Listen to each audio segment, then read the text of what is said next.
this video is going to be really short because it is a basically new case that just happened a couple of days ago, and it's such an interesting mystery. And I don't mean to say interesting because obviously it's tragic.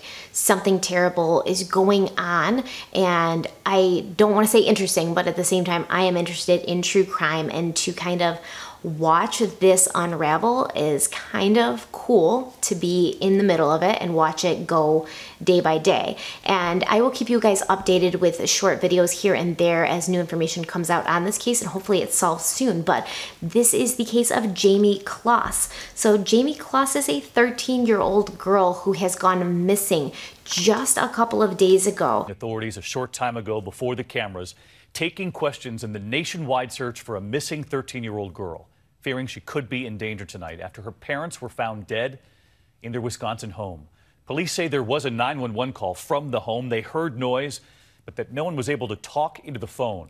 She's been missing since early Monday morning. So basically early Monday morning at a little before 1 a.m., a 911 call was placed from her home where she lived with her parents. And on this 911 call, basically nobody talked. So the dispatcher got the call, received it, but nobody was talking. Nobody said anything, but she could hear, you know, disruptions in the background and crying and sort of like little muffled sounds. So they dispatched police officers who showed up at the house less than 4 minutes later, and they found Jayme's parents both dead from fatal gunshot wounds. And there was no gun found on the scene, but Jayme, their 13-year-old daughter, she was gone. So Jayme and her parents lived in a place called Barron, Wisconsin, or, you know, very close to Barron. There's no sign of her. Now, obviously there's a couple things that could have happened with this case, right? Either some people say she was involved, that she killed her parents and she took off. I looked at her Facebook, I kind of like looked at her pictures and read the things that she wrote, and I don't see her as that kind of girl. She seems like a very young 13 to me. You know, she loved dancing.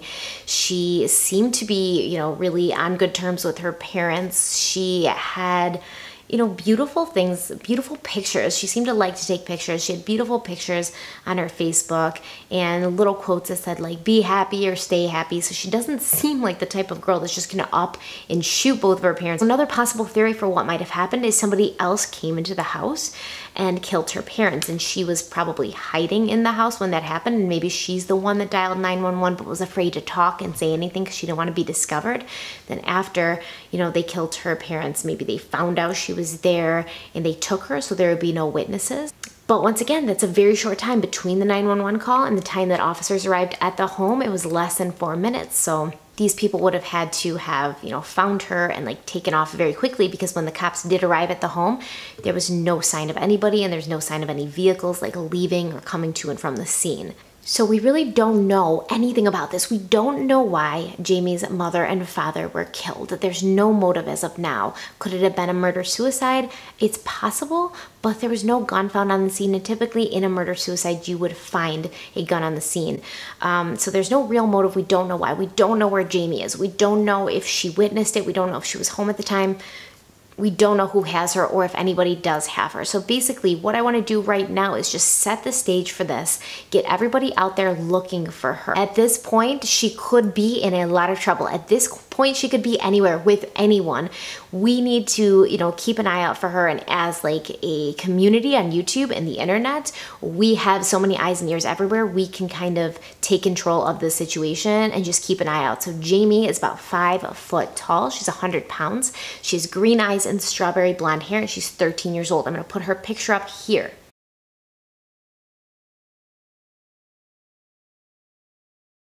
There's a tip line, so anyone with information can call the tip line at 1-855-744-3879.